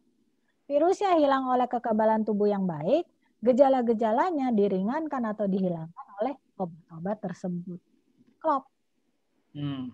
Oke. Ya, jadi baru jelas ya Pak ya. Jadi, nah begitu ya Bapak Ibu ya. Jadi kita perlu bijak ya. Jadi ketika memberikan obat itu ya. Jadi ini seringkali mindset budaya Indonesia mungkin seperti itu ya Dok ya. Ketika ada sesuatu yang viral, langsung berbondong-bondong beli gitu ya. Terus bahkan mungkin kalau kita tahu dukun bisa menyembuhkan pun kita langsung pergi ke dukun gitu karena mindset iya kita juga itu, sih padahal sebenarnya kan budaya, dukun gitu. Kalau sakit itu perginya ke dokter loh. Iya. Orang pintar kalau sakit perginya ke orang yang lebih pintar lagi sih. Iya. Banyak kok dukun yang berobat ke saya. Betul ya. Nah, berarti kita kategori mana itu? Sebenarnya kita cuma satu aja sih pegangnya. Iya. Oke. Kita tempatkan Tuhan di nomor 1. Yang lain nomor sekian. Karena apa? Carilah Tuhan, segala sesuatunya akan ditambahkan kepadamu, selesai. Betul. Ya kan? Iya. Mantap Dok. Oke, ini ada pertanyaan Dok dari Bu Juliwati.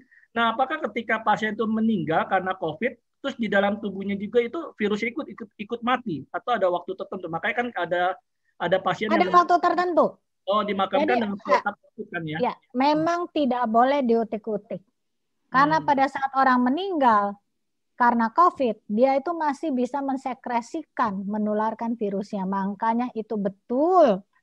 Kalau misalnya tata laksananya itu dibungkus-bungkus itu seperti itu memang betul. Itu saya sangat sedih sekali kalau melihat orang yang dengan apa ya?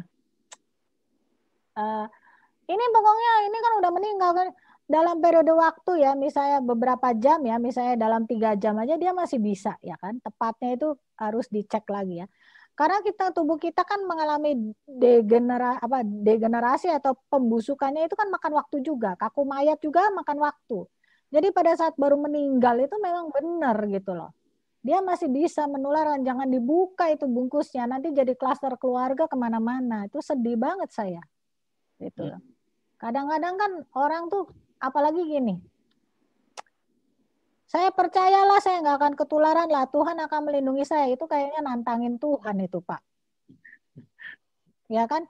Jadi kalau misalnya Tuhan tuh udah memberikan pengetahuan ya, akal sehat di kita, ya kita harus menjalankan prokes. Maka dengan prokes itulah cara Tuhan membantu kita supaya nggak ketularan, bener nggak? Nah itu, seperti itu. Itu akal budi kita yang diberikan dan diterangi oleh Roh Kudus itu seperti itu. Jadi bukan kayak nantangin gitu. Oh, udahlah saya percaya Tuhan nggak akan ketularan ya. Itu sih namanya juga pasti ketularan sih ya Pak ya. Kalau cuek kayak gitu. Tapi kita melaksanakan prokes, kita berharap dengan hal itu merupakan suatu jalan dari Tuhan sehingga kita tidak tertular atau meminimalkan penularan.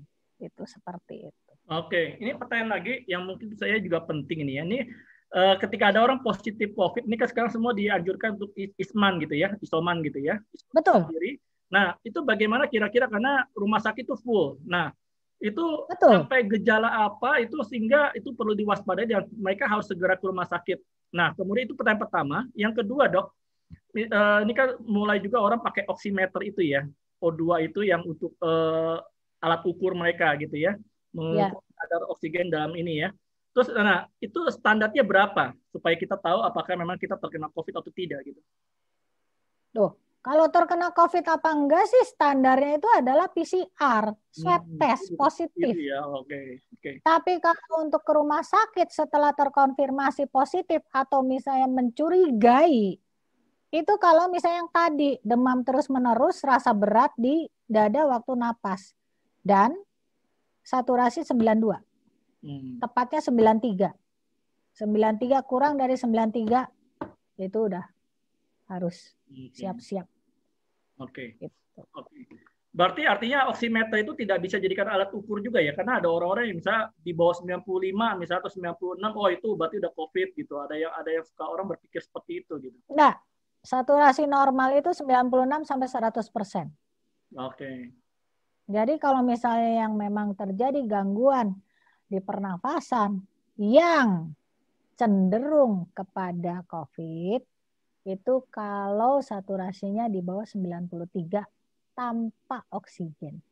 Jadi jangan bilang ini saturasinya 93 dengan oksigen 5 liter. Berarti kalau dicopot oksigennya itu saturasi pasti jauh lebih rendah. Nah, itu. Seperti itu. Oh, ini ada pertanyaan menarik, Dok. Ini apa benar virus COVID juga bisa menular lewat mata? Wah, ini kayak kita tatap-tatapan langsung kena COVID ini gitu ya. Itu Deddy Corbuzier itu kalau kayak gitu. Ada sih penelitian yang menyebutkan kalau kita itu muncrat-muncrat gitu ngomongnya itu ada droplet tuh bisa pluk gitu masuk ke dalam mata gitu kan sebenarnya kan. Ada juga sih yang menyebutkan begitu. Ya kan? Tetapi itu juga harus dikaji lagi gitu kan. Itu penelitiannya tuh saya pernah baca ada 1 atau 2. Tapi di luar sebaiknya berhati-hati ya, memang yang penularan terbesar itu adalah masker, ya kan? Masker sama kalau misalnya kita memang lebih pengen ini ya, face shield itu tidak bisa mencegah penularan droplet. Yang bisa mencegah penularan itu benar-benar masker. Masker bagi semua orang. Jadi kita ngomong juga kan kita nggak akan muncrat ke mata kan? Betul. Ya kan? Kalau misalnya kita semua pakai masker itu kan nggak ada yang muncrat ke mata. Kalau kita pakai face shield, di sini itu kita masih ada rongga. Kita ngomong bisa kemana-mana. Jadi masker yang utama. Masker yang utama. Oke. Nah, masker itu apakah perlu lapis 2 atau cukup 1 itu, Dok? Nah, karena kan ada yang lapis 2 segala gitu. Sebenarnya kalau masker ya, saya nggak akan ngasih tahu detailnya, nanti mendadak panik. Jadi gini ya, itu kadang-kadang kita sulit membedakan ini droplet airborne, droplet airborne ya. Jadi kita berpaku pegang pada droplet aja ya. Nah, droplet itu ukuran partikelnya tuh di atas 5 mikron ya kan. Jadi kalau masker yang terbaik itu adalah memang N95. Itu N95 itu masker yang terbaik, ya kan, biasa dipakai oleh tenaga medis, ya kan. Tetapi apakah masker yang lain itu tidak bisa dipakai? Bisa. Contohnya masker yang warnanya biru atau hijau, itu udah bagus itu. Itu udah bisa menurunkan dengan sangat besar itu kemungkinan untuk penularannya. Apalagi kalau yang diajak bicara pakai masker, yang mengajak bicara pakai masker, itu nyaris nol itu penularannya. Itu udah pernah diteliti. Jadi kalau misalnya masker yang biasa itu jangan ya masker. Kalau misalnya masker kain itu ya itu sebenarnya lebih ke aksesori kayaknya Pak ya. Masker kain digambar-gambar gitu ya, oke lah daripada kagak ada gitu kan. Iya, tapi ya sebaiknya masker ya kalau pengen masker yang berwarna-warni cobalah cari masker yang kayak masker yang biru atau hijau tapi warnanya pinky barangkali ada gitu ya. Tapi sebenarnya masker medis itu yang paling bagus itu yang biru atau yang hijau itu aja sih. Oke, oke. Jadi gampang kan, nggak usah banyak teori. Oh ini masker yang biru atau hijau gitu. Oke, baik itu bisa diperhatikan ya Bapak Ibu. Oke, ini ada bisa pertanyaan beli lagi. ini Pak di toko-toko kesehatan itu. Jadi satu geblok aja, satu yang isinya 50 masker kan. Jadi betul. Bisa simpen lah, satu di rumah, satu di mobil. Jadi kalau ada apa-apa kan bisa tinggal ambil. Saya juga kayak gitu soalnya. Oke, iya ini saya juga stok udah banyak ini supaya karena. Tapi bukan untuk jualan masker ya Pak. Oke, ini Dok ada pertanyaan lagi. Misalnya ada tadi ya berkaitan dengan donor plasma lagi ya. Kalau ada orang yang sudah terkena sudah menerima donor plasma itu tadinya sehat-sehat, tapi ketika dia kena COVID ya karena terima plasma, nah kita nggak tahu ya riwayat yang mendonorkan plasma itu kesehatan seperti apa. Apakah misalnya kayak ada sakit HIV atau yang lain? Jelas itu sudah disaring oleh PMI. Oke. Bang, PMI itu melakukan SOP. Jadi IMLTD-nya pasti diperhatikan. IMLTD infeksi menular melalui transfusi darah itu pasti di screening dia. Jadi nggak cuma kayak jual pecel atau jual serabi di pinggir jalan. Oh ya ini nyumbang terigu, terus terigunya nggak di screening terus dijual lagi gitu kan. Kan kita nggak mau orang sembuh dari COVID dapat bonusnya HIV. Ya kan? Itu benar-benar itu makanya kenapa donor harus sebagus mungkin. Resipien seamburadul apapun boleh. Jadi ingat resipien itu sebenarnya keadaan kritis bukan tidak boleh dikasih plasma ya. Kalau misalnya itu kita menolong keadaan kritis juga ya dikasih plasma. Cuma yang harus diketahui oleh pasien atau keluarga pasien adalah efektivitasnya tidak bisa sebaik kalau dikasih lebih awal gitu. Pasti ringan tadi itu ya? Oh enggak, sedang berat. Sedang berat kritis. Apakah yang kritis nggak boleh? Ya boleh, tapi diberitahu bahwa kalau misalnya diberikan pada sedang dan berat itu jauh lebih maksimal efektivitasnya dibandingkan kalau pada yang kritis. Oke. Ini pertanyaan lagi Dok dari Bu Berti. Apakah ada dokter yang bilang misalnya terapi tadi kan dokter bilang ya terapi itu menghilangkan virus. Nah, apakah sekarang saat ini sudah ada obat antivirus selain terapi plasma gitu? Mungkin sebagai alternatif ya? Agak susah menjawabnya. Jadi gini, obat antivirus yang sekarang ada itu adalah obat untuk virus RNA. COVID, SARS-CoV-2 itu adalah virus RNA. Jadi obat ini didasarkan pada jenis virusnya. Dan berdasarkan pada terapi yang digunakan pada SARS sebelumnya. Sama-sama virus RNA. Apakah ini spesifik terhadap virus COVID? Ya, obat ini hanya spesifik terhadap virus RNA. Itu aja. Dan COVID termasuk virus RNA. Kalau pengobatan yang kausalitas atau benar-benar spesifik terhadap COVID, ya memang antibodi yang terdapat di dalam plasma. Itu sebenarnya. Tetapi bukan berarti kalau misalnya sudah berat atau sudah kritis, it can use the plasma alone. Enggak, itu di-combine dengan terapi yang lain. Jadi plasma ini sangat fleksibel. Kalau keadaan awal, dia bisa diberikan, misalnya keadaan sedang, diberikan plasma, vitamin, itu bisa sembuh. Tapi kalau misalnya sudah berat atau ginjalnya perlu cuci darah ya harus dikombinasikan. Dikasih obat untuk fungsi ginjalnya, dikasih cuci darah, dikasih plasma. Udah badai sitokin, ya dikasih sama interleukin 6 inhibitor begitu. Itu ya. Oke dok, ini misalnya kan kita sekarang kan mulai membatasi semua di rumah nih, termasuk kita membatasi kayak belanja atau beli makanan dari luar ya. Apakah memang kalau kita beli makanan dari luar itu aman gitu? Karena apakah virus itu bisa menyebar atau menularkan lewat makanan itu? Gitu? Tahu nggak yang sering lupa itu apa? Kita tuh menganggap makanan itu kalau kita pegang bungkusnya itu aman. Padahal justru bungkusnya itu yang paling nggak aman, bukan makanannya. Oh, oke. Makanya kan kalau misalnya Gojek itu kan antara bungkus-bungkus itu kan kadang-kadang cuma digantung ya kita ngambilnya hati-hati gitu. Ya kan? Karena sebenarnya yang banyak terekspos dengan udara, dengan napas si pembawa, dengan apa itu bungkusnya sebenarnya. Kalau di dalamnya kan enggak. Iya kan? Kebanyakan orang tuh bertanya, dok, kenapa saya tuh udah hati-hati lah, apalah. Tapi kenapa di rumah tuh udah sampai kayak orang paranoid lah gitu ya. Kayak badan dilabur pakai alkohol gitu, tetap aja kena gitu kan. Kayak dicelep di alkohol tetap aja kena. Ya itu, yang pertama kadang-kadang makan di luar lupa ke toilet nggak pakai masker, itu banyak kejadiannya. Yang kedua, ya kan, makanan itu kan di dalam kantong plastik tuh. Ya kan? Dibawa nih sama Gojek sama apa kan, terus plok aja ditaruh, kita ngambilnya gini aja, nggak cuci tangan sebelum dan sesudah buka bungkusnya, padahal di bungkusnya itu kan yang paling banyak terekspos dengan lingkungan sekitar. Kadang-kadang lupa itu seperti itu, justru di hal ya kan itu di hal yang itu. Nah kalau di dalamnya makanan misalnya ditanya apakah mau dipanaskan lagi, boleh dipanaskan asal jangan lama-lama, nanti layu semua makanannya. Gitu kan. Okay. Ya, kalau saya membeli makanan dari Gojek ya, biasanya setelah saya buka, saya cuci tangan dulu. Ya kan? Cuci tangan, baru saya pegang makanan yang di dalam. Itu yang makanya sebelum sesudah. Iya, kadang-kadang ya kita lupa kan. Ngambil aja gitu kan, bungkusan dari GoFood, Gojek, padahal bungkusannya itu yang banyak. Kita buka aja. Kalau saya ngambil, bungkusan dibuka, ya kan, sebelum ngambil di dalam kita udah ada alkohol, ambil aja plek, udah bungkusan dibuang. Sebelum makan kita cuci tangan.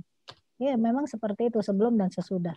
Artinya itu merubah habit kita ya. Kalau selama ini orang habis kerja pegang ini itu langsung makan gitu ya. Ya gitu.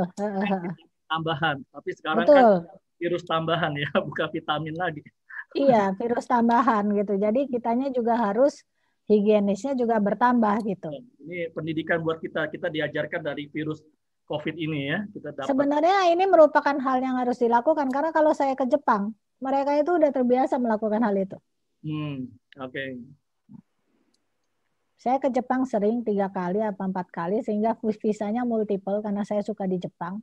Ya, di sana itu ya memang higienenya memang terpelihara dengan baik. Itu pun mereka masih lockdown ya kemarin-kemarin, maksudnya mereka masih ada pembatasan, padahal itu udah bersih banget tuh di Jepang. Seperti itu. Oke. Ini ada, nah ini kembali lagi tadi mungkin berkaitan dengan seperti ivermectin itu juga ya, Lianhua, kan ini kan banyak nih isu-isu seperti misalnya minyak kayu putih lah, terus air kelapa yang dicampur madu, dikasih garam. Nah itu apakah itu mendingan dikirim ke saya aja Pak, gitu ya? Daripada diributin. Iya. Kalau kayu putih itu memang dia ada antibakterial ya. Tapi ya kita proporsional aja deh, ya kan? Bukan berarti kayu putih itu diminum gitu kan, enggak juga. Atau dikalungin enggak juga gitu ya.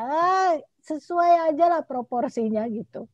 Wah, ini berarti karena seringkali saya menemukan ya memang dokternya itu memberikan itu, Dok. Karena apakah berarti dokter-dokter ini perlu ditatar lagi juga ya? Memberikan apa? Kayak ini misalnya minyak kayu putih gitu.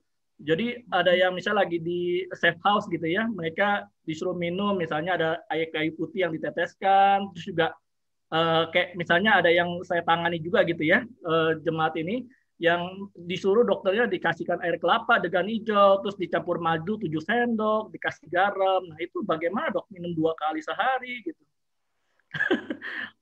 Maka ini kan berkembang banyak hal dari dokter itu sendiri juga gitu ya. Ya begini aja deh Pak. Kan kita kan ada cara-cara untuk meningkatkan daya tahan tubuh lah. Udah deh dimasukin aja ke situ gitu ya. Saya speechless soalnya. Karena apa ya? Karena gimana ya? Maksudnya kayu putih itu dia itu astringen. Dia itu bisa untuk antibakterial. Dia juga bisa untuk melegakan pernafasan gitu. Jadi meringankan gejala-gejala flu gitu ya. Tetapi yang saya lakukan sehari-hari adalah saya mengkonsumsi vitamin C, omega 3 ya setiap hari. Kalau misalnya vitamin C saya miss, saya juga disuntik sebulan sekali. Itu yang saya lakukan. Dan prokes. Saya pakai minyak kayu putih kalau misalnya saya lagi nonton di kebun. Karena banyak nyamuk. Atau misalnya saya lagi kembung gak enak badan, ya saya borehin pakai kayu putih. Ya kan? Kalau misalnya untuk imunomodulator itu bisa lah. Mau pakai antioksidan atau glisedin karena vitamin C juga termasuk antioksidan. Vitamin D juga bisa karena untuk usia saya itu vitamin C, vitamin D juga udah mulai berkurang, jadi vitamin D juga diperlukan untuk salah satunya imunitas juga boleh. Ya, segala sesuatu dipakai sesuai dengan dosis dan keperluannya. Untuk untuk vitamin C itu vitamin larut di dalam air. Jadi kita mau ngelegek Enervon C satu botol juga percuma. Karena tubuh hanya akan mengambil apa yang dibutuhkan. Ya, jadi jangan sampai kayak misalnya Redoxon langsung sehari minum 6 gitu. Ya nggak juga sih Pak gitu. Jadi ya itulah proporsional aja lah dalam berpikir gitu. Jangan sampai nanti kita dibunuhnya sama vitamin gitu.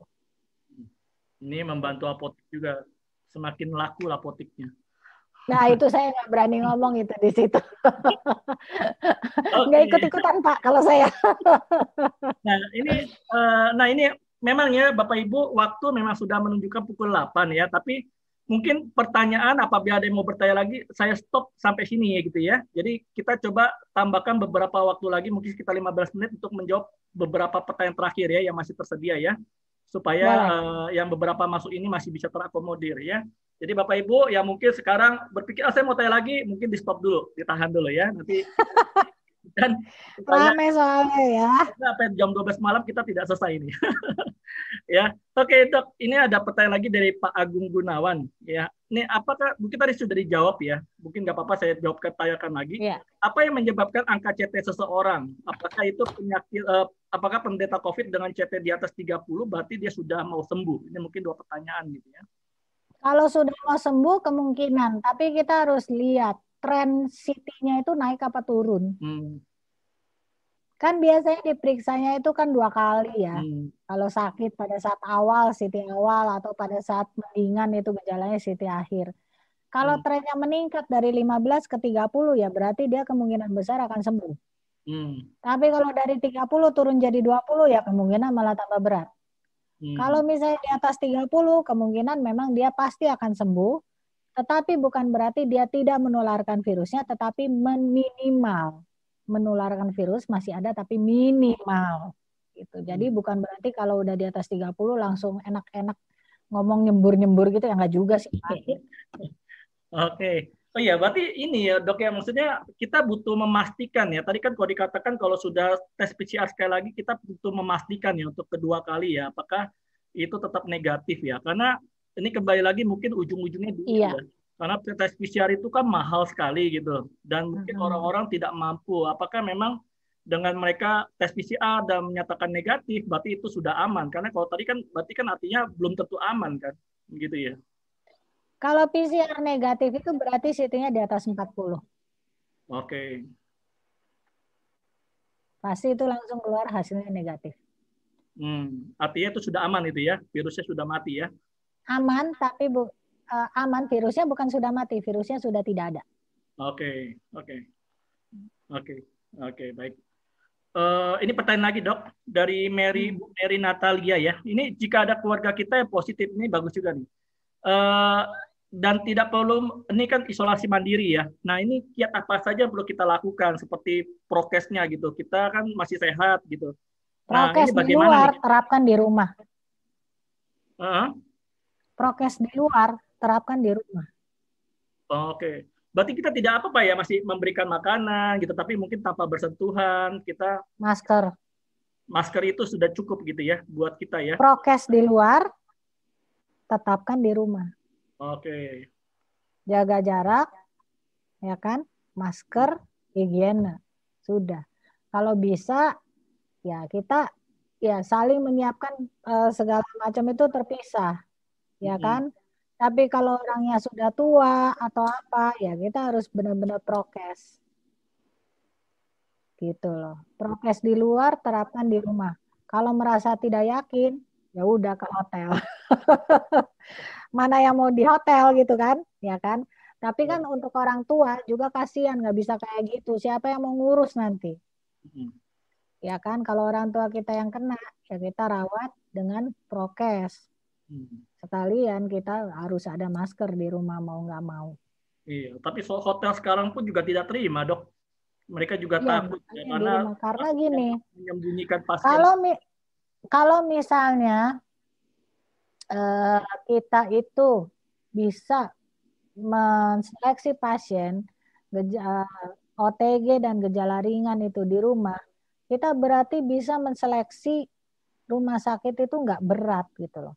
Jadi rumah sakit terfokus untuk yang sedang berat kritis kan. Dan terapi plasma ini dipakai oleh BNPB juga untuk mencegah perburukan penyakit. Jadi nge-cut itu orang yang kritis sebenarnya tujuannya. Jadi dengan demikian workload sama kepenuhan di rumah sakit itu bisa dikurangi sedikit demi sedikit. Itu sebenarnya. Makanya semua minta tolong kan, bahwa kita tetap harus prokes. Nggak apa-apa kita mau jalan keluar sesuai dengan jam yang sudah ditentukan, nggak apa-apa. Tapi yang namanya prokes itu tetap harus ada. Oke. Ini pertanyaan lagi, apakah sekarang kan kita tahu bahwa virus itu seperti di Inggris misalnya muncul varian baru yang lebih menular katanya gitu, Dok. Nah, apakah vaksin yang sekarang sudah diedarkannya atau mungkin sedang dikerjakan oleh pemerintah ini itu untuk varian virus awal gitu? Sedangkan katanya Indonesia juga punya varian yang berbeda ya. Apakah itu efektif gitu? Vaksin yang efektif itu adalah vaksin yang saya nggak bisa ngomong juga karena memang ini merupakan dalemannya vaksin. Jadi intinya adalah begini ya. Virus COVID ini adalah virus RNA. RNA ini memang virusnya hobi untuk melakukan mutasi lebih daripada virus DNA. Itu yang pertama. Yang kedua adalah kalau kita lihat dari antibodi yang dibentuk di dalam pasien yang penyintas plasma. Penyintas COVID ya, antibodi itu bersifat poliklonal, jadi bisa mengcover kalau ada satu bagian yang varian, ya berarti bisa di-cover karena dia itu bersifat terhadap seluruh bagian virus. Yang ketiga, vaksin yang berasal dari virus yang dilemahkan atau virus yang dibunuh itu juga berasal dari whole virus. Sehingga bisa menimbulkan antibodi terhadap keseluruhan virus. Nah, antibodi poliklonal ini itu untuk menghindari viral escape. Nah, kemudian apakah vaksin-vaksin yang hanya berasal dari antigen S itu kalau varian antigen S itu masih bisa berguna? Kemungkinan masih bisa, karena memang yang kita tahu itu semuanya berdasarkan penelitian. Jadi belum ada hasil penelitian yang menyebutkan bahwa ini tidak efektif. Nggak ada kan Pak?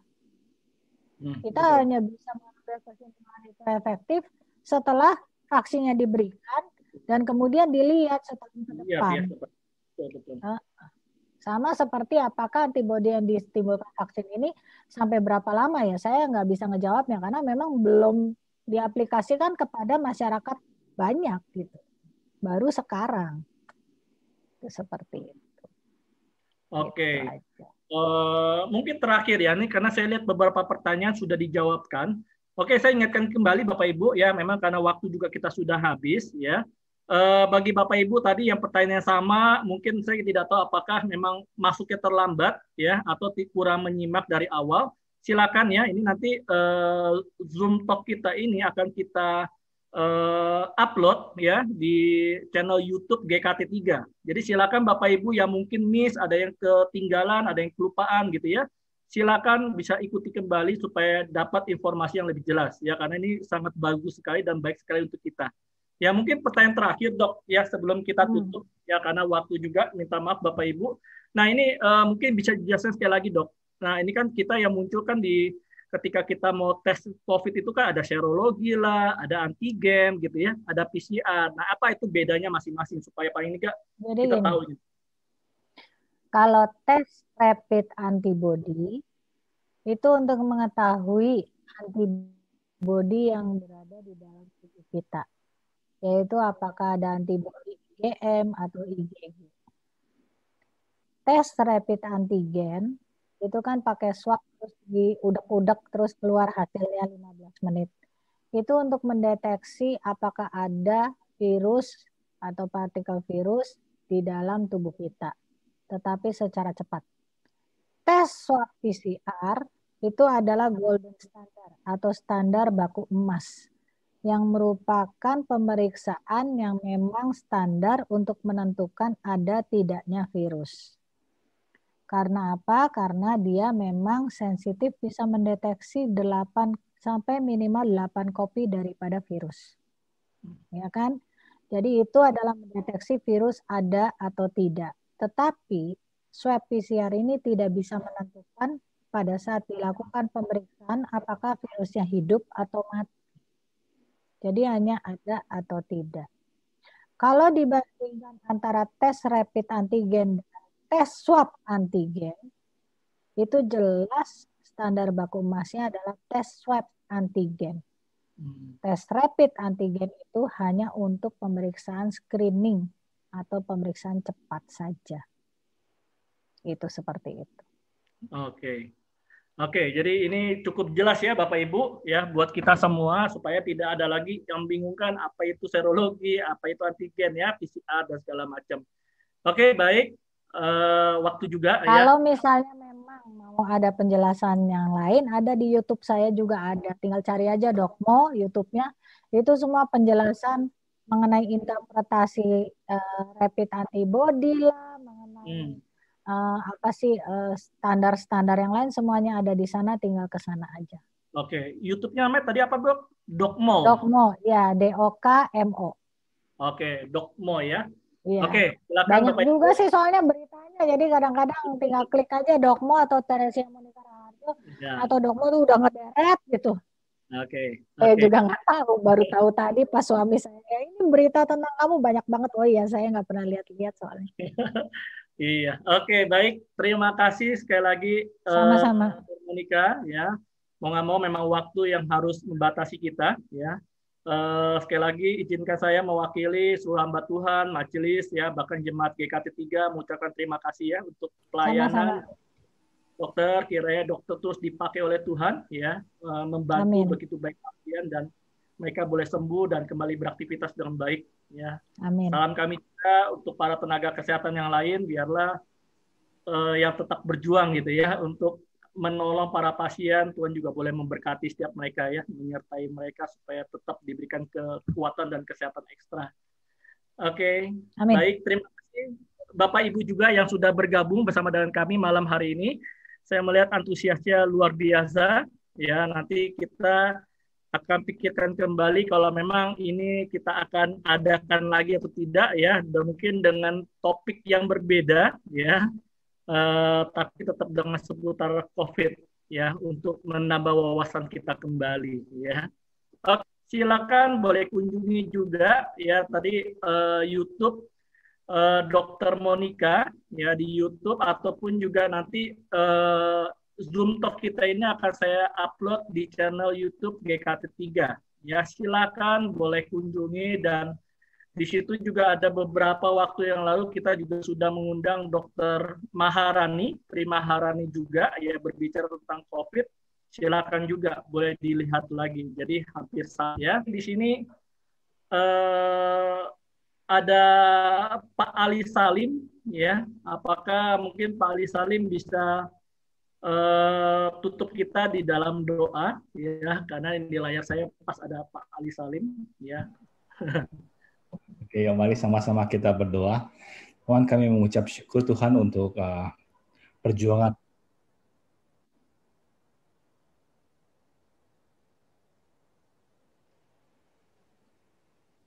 dari Dr. Monica yang sudah menggulirkan terapi plasma konvalesen itu bisa membantu pasien-pasien yang cukup parah. Tuhan, kami mengucap syukur Tuhan, Tuhan bilang kau terus menyertai dia dalam pelayanan dia, sampai dia Tuhan beri kekuatan, kesehatan kepada dia Tuhan, sehingga dia terus melayani pasien COVID. Tuhan, kami juga mau berdoa Tuhan bagi setiap kami yang menghadapi COVID Tuhan, maupun COVID, maupun ada rekan-rekan kami yang juga mengalami COVID. Dalam Tuhan, supaya kami bisa memikirkan lebih baik, membantu mereka Tuhan, menenangkan mereka jika mereka kena, dan Tuhan tolong kami saling sama untuk membantu Tuhan mengatasi COVID yang ada di Indonesia ini. Tuhan tolong sertai Tuhan kami, dan kami mengucap syukur Tuhan karena sudah menolong acara malam ini boleh berjalan baik Tuhan. Puji Tuhan. Di nama Tuhan kami Yesus Kristus, kami berdoa. Amin. Amin. Baik, terima kasih Pak Ali Salim. Oh ya, mungkin terakhir Dr. Monica, apakah ini materi ini tadi bisa kami minta ya? Boleh. Nanti saya kirim. Ya. Mungkin nanti bisa dikirimkan ke Bu Belani. Nah, mungkin bagi Bapak khususnya yang jemaat, mungkin yang mau juga silakan ya. Nanti bisa minta ke saya ya. Atau ke Bu Melani. Oke, baik. Terima kasih Bapak Ibu sudah bergabung. Sampai bertemu kembali di dalam Zoom Talk GKT 3 yang berikutnya. Tuhan Yesus memberkati kita semua.